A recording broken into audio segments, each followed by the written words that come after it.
Bienvenidos a este panel de discusión. Nosotras somos el grupo número 3 que está conformado por Jessica Márquez, Carolina Uso, Mariachi Luisa y mi persona Erika Maldonado. En este panel vamos a hablar acerca de las bases biológicas de la conducta, desde el cerebro hasta el comportamiento. Como presentación vamos a introducirnos a la psicobiología, que es una rama de la psicología que estudia las bases biológicas de la conducta y los procesos mentales. Iniciaremos examinando cómo funciona el encéfalo y el sistema nervioso. Luego exploraremos los dos principales sistemas que integran y coordinan nuestra conducta. Por último, veremos cómo afecta la influencia de la herencia y la evolución humana sobre la conducta. Ahora vamos a presentar a las tres panelistas, y primero va a compartir su información Jessica Márquez.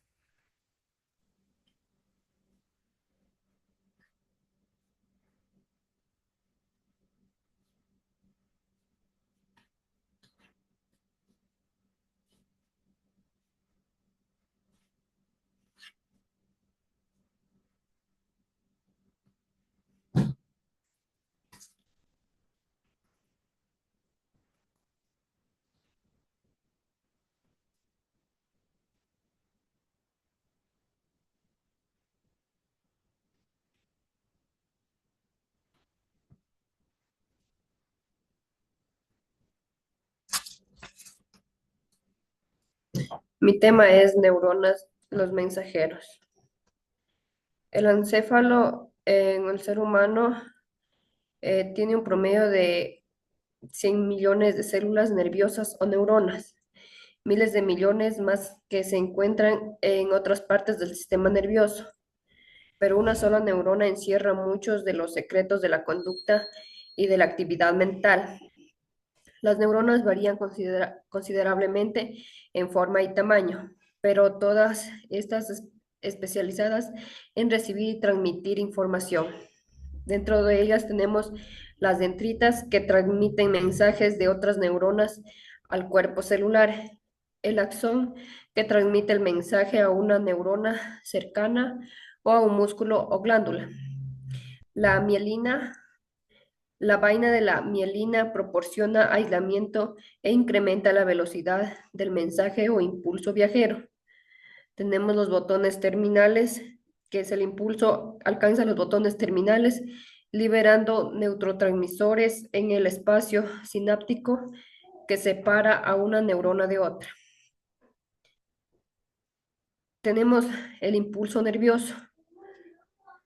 Eh, Cuando una neurona está en reposo, la membrana que rodea a la célula forma una barrera parcial entre los líquidos que se encuentran dentro y fuera de la neurona.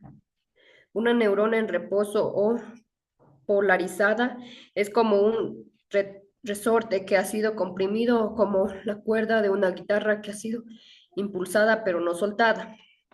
Dentro de ellos tenemos el potencial de reposo. En reposo hay más iones negativos dentro de la neurona en comparación con el exterior. También tenemos el potencial de acción. Este proceso se repite a lo largo de toda la membrana, creando el impulso nervioso que se desplaza hacia abajo del axón, ocasionando que la neurona descargue. La sinapsis. Sinapsis, área formada por el axón terminal de una neurona en el espacio sináptico y la dendrita o cuerpo celular de la siguiente neurona. Tenemos también ahí lo que es la neurotransmisores. Algunos neurotransmisores transportan información o instrucciones de sinapsis específicas a regiones particulares del encéfalo o en el cuerpo. Dentro de ellas tenemos, dentro de ellas tenemos la acetilcolina. Se distribuye ampliamente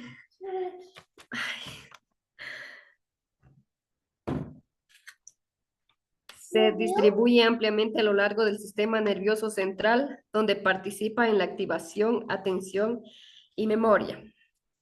También tenemos la acetilcolina, se distribuye ampliamente a lo largo del sistema nervioso. La norepinefrina afecta la acción, la vigilancia, el aprendizaje.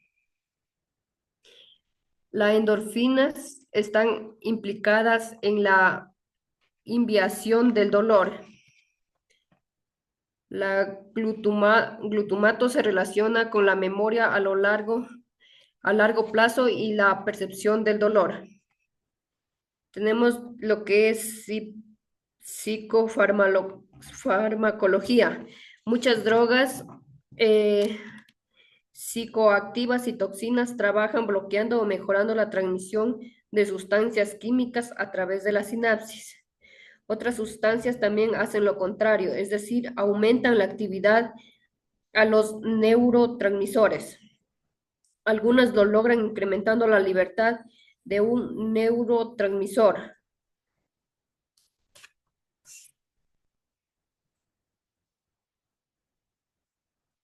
El sistema nervioso central. La organización del sistema nervioso central incluye el encéfalo y la médula espinal, los cuales contienen en conjunto más de 90% de neuronas del cuerpo. El sistema nervioso periférico se subdivide en el sistema nervioso somático, que transmite información acerca de los movimientos del cuerpo y del ambiente externo, y el sistema nervioso autónomo, que transmite información hacia y desde los órganos y a las glándulas internas. Tenemos el encéfalo. El encéfalo es la sede de la conciencia y la razón, el lugar donde se centra el aprendizaje y la memoria y las emociones. Esto se subdivide en núcleo central, sistema límbico, corteza cerebral. Dentro del núcleo central tenemos la médula. Regula la respiración, la tasa cardíaca, la presión sanguínea. Puente. Regula los ciclos del sueño, vigilancia. Cerebelo. Regula los reflejos y el equilibrio. El támalo. Centro principal de relevo sensorial. El hipotálamo tenemos emoción y motivación, reacciones al estrés. En el sistema límbico tenemos el hipocampo, formación de nuevos recuerdos. Amígdala, rige emociones relacionadas con la autopreservación. Tenemos lo que es también la corteza cerebral, el lóbulo occipital, recibe y procesa la información visual. Lóbulo temporal, olfato, audición, balance y equilibrio. Lóbulo parietal, proyección sensorial y áreas de asociación. El lóbulo frontal, conducta dirigida a metas, concentración. También tenemos lo que es la especialización hemisférica. El cerebro consta de dos hemisferios cerebrales, separados de manera literal. Los humanos tienen un medio cerebro derecho y un medio cerebro izquierdo. La conexión principal entre los hemisferios izquierdo y derechos es una banda gruesa, en formación de listón, de libras nerviosas bajo la corteza llamada el cuerpo calloso. Dentro de ellas también tenemos herramientas para el estudio del encéfalo. Tenemos técnicas con microelectrodos. Estas técnicas con microelectrodos se han utilizado para entender la dinámica de los potenciales de acción, los efectos de las drogas o toxinas en las neuronas. Técnicas por macroelectrodos. Se utilizan para obtener una imagen en la actividad de una región particular del encéfalo. Médula espinal. Es nuestra supercarretera de comunicaciones que conecta el encéfalo con la mayor parte del resto del cuerpo. Cuando la médula espinal es cortada, algunas partes del cuerpo quedan literalmente desconectadas del encéfalo. Esas víctimas pierden todas las sensaciones de las partes del cuerpo que ya no pueden enviar información a las partes encefálicas superiores y tampoco pueden controlar los movimientos de esas partes del cuerpo. El sistema nervioso periférico. El sistema nervioso periférico está constituido por dos divisiones, los sistemas sománticos y autónomos. El sistema nervioso somántico está compuesto por todas las neuronas aferentes o sensoriales que llevan información al sistema nervioso central y por todas las neuronas eferentes o motoras que llevan mensajes del sistema nervioso central a los músculos esqueléticos del cuerpo. El sistema nervioso autónomo comprende todas las neuronas que transmiten mensajes entre el sistema nervioso central y los órganos internos del cuerpo. Gracias. Muchas gracias, Jessica. Ahora vamos con la panelista 2, que es Mariachi Luisa.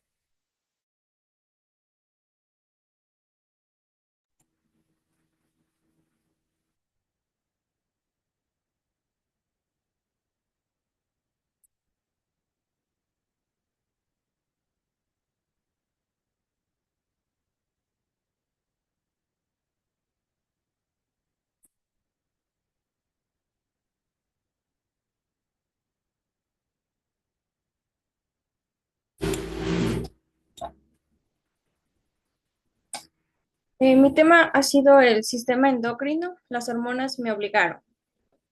El sistema endocrino se compone de glándulas que secretan sustancias químicas directamente en el torrente sanguíneo o en el sistema linfático. Estas sustancias químicas llamadas hormonas se liberan en todo el cuerpo, con lo que se repercuten tanto en las actividades internas como en la conducta visible. Las glándulas. La glándula pituitaria o hipófisis es un globo de tamaño de un chicharro que cuelga de la base del cerebro. Una de las funciones más importantes de la hipófisis es regular el crecimiento durante la infancia. La hipófisis secreta una hormona que acelera el desarrollo del cuerpo. La glándula pineal es una pequeña estructura en forma de piña situada en el cerebro entre los hemisferios cerebrales. Es parte del sistema endocrino y juega un papel importante en la regulación de los ritmos biológicos. Produce y regula melatonina, una hormona que influye en los ritmos circadianos, los ciclos del sueño y vigilia.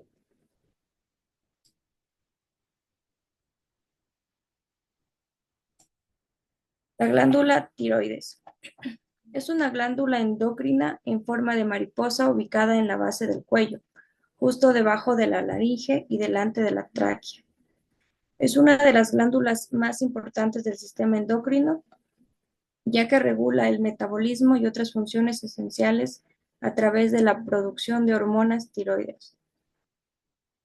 Las glándulas suprarrenales son dos glándulas endocrinas pequeñas en forma de triángulo que se encuentran ubicadas sobre los riñones, una sobre cada uno. Son fundamentales para regular funciones esenciales del cuerpo como la respuesta al estrés, el metabolismo, la presión arterial y el equilibrio de electrolitos. Gracias. Muchas gracias, María. Ahora vamos con la panelista 3, que es Carolina Uso.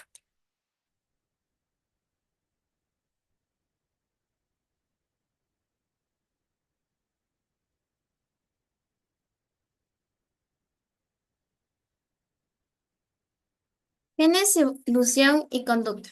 Nuestro encéfalo siempre en el sistema, sistema nervioso y sistema endocrino nos mantiene al tanto de lo que sucede fuera y dentro de nuestro cuerpo. Nos permite usar el lenguaje, pensar y resolver problemas. Afecta nuestras emociones y por tanto guía nuestra conducta.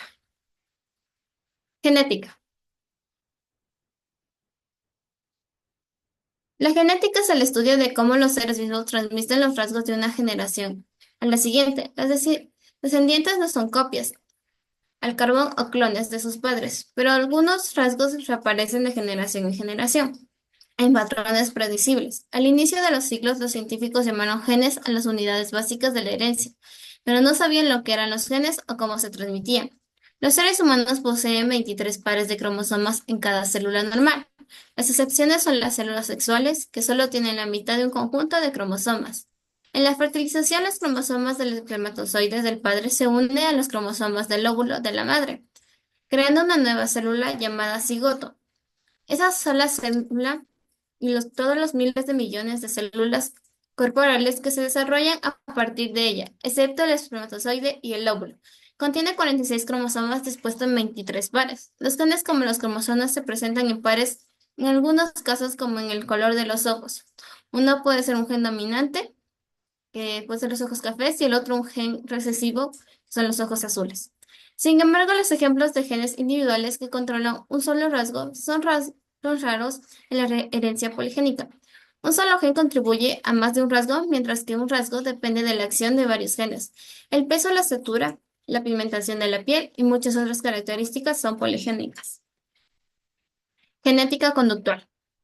Hay tres tipos de genética conductual: la genética conductual animal, molecular y la humana. La genética molecular conductual animal. Mucho de lo que sabemos acerca de la genética conductual proviene de estudios realizados con animales. Los ratones son sujetos favoritos porque se producen con rapidez y tienen patrones de conducta relativa complejos en los estudios de cepas, familiares cercanas como los hermanos. Se cruzan intensivamente a lo largo de muchas generaciones para crear cepas de animales que sean genéticamente similares entre sí y diferentes de otras cepas. Genética molecular. Hasta hace poco, los genéticas conductuales solo podían estudiar la heredabilidad de manera indirecta, pero nuevas técnicas de genética molecular hacen posible estudiar e incluso cambiar directamente el código genético humano. La meta emprendió en 1990 y es hacer un mapa de los 23 pares de cromosomas humanos y determinar qué genes influyen en cuáles características. Genética conductual humana. Los estudios de familia se basan en la suposición de que si los genes incluyen un rasgo, los familiares cercanos deberían compartirlo más a menudo que los familiares lejanos, porque los familiares cercanos tienen más genes en común. Los hermanos de gente con esquizofrenia tienen una probabilidad aproximadamente 8 veces mayor, y los hijos de padres esquizofrénicos una probabilidad 10 veces mayor de desarrollar el trastorno de una persona elegida al azar de la población general. Psicología evolutiva. Así como los genetistas conductuales tratan de explicar las diferencias individuales en la conducta humana, los psicólogos evolutivos tratan de explicar los rayos conductuales que la gente tienen en común. Según el principio de selección natural, aquellos organismos que están mejor adaptados a su ambiente tienen mayor probabilidad de sobrevivir y reproducirse. Los psicólogos evolutivos estudian los orígenes de las conductas y los procesos mentales, enfatizan el valor adaptivo y supervivencial de dichos rasgos, en lugar de concentrarse en los cambios estructurales en los organismos como hacen los biológicos evolutivos. Los psicólogos evolutivos buscan el papel que desempeña la selección natural en la selección de conductas adaptivas, especialmente durante el largo periodo de nuestros ancestros. Vivieron como cazadores y recolectores. Los psicólogos evolutivos responden con rapidez que su propósito no es justificar patrones de la política social, sino entender los orígenes de la conducta humana. Gracias. Muchas gracias, María. Muchas gracias, perdón, Carolina. Muchas gracias a todos. Ahora vamos a la sección de preguntas. Esta pregunta es para Jessica. ¿Cuáles son las diferencias entre el sistema nervioso somático y autónomo? Una de las diferencias que tenemos es que el sistema somático es responsable de actividades conscientes y controladas, mientras que el sistema autónomo maneja funciones esenciales para la vida. Ya, Jessica, muchas gracias. Esta pregunta es para Carolina. ¿Los genes afectan a la conducta de una persona?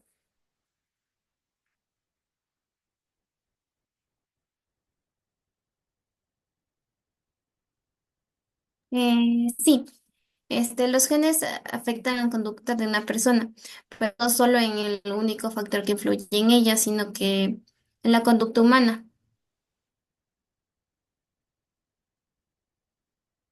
Ya, Carolina, muchas gracias. Esta pregunta es para María. La glándula tiroides secreta hormona tiroidea. ¿Qué función tiene esta hormona en nuestro cuerpo? Sí, la glándula tiroides secreta hormonas tiroideas, principalmente tiroxina T4 y tiroyodotodina T3, que son esenciales para regular múltiples funciones en el cuerpo. Estas hormonas en nuestro cuerpo tienen un papel fundamental en el organismo, ya que regula el metabolismo y muchas otras funciones esenciales. Ya, muchas gracias a todas. Ahora vamos a compartir las conclusiones. Como conclusiones tenemos que el encéfalo contiene hasta 100.000 millones de neuronas y una sola neurona encierra muchos de los secretos de la conducta y la actividad mental. El encéfalo se desarrolla a medida que crecemos gracias a la plasticidad nerviosa, la capacidad del encéfalo de cambiar en virtud de la experiencia de manera estructural y química. Gracias a la genética conductual y a la psicología evolutiva podemos explorar la influencia de la herencia de la conducta humana. Muchas gracias.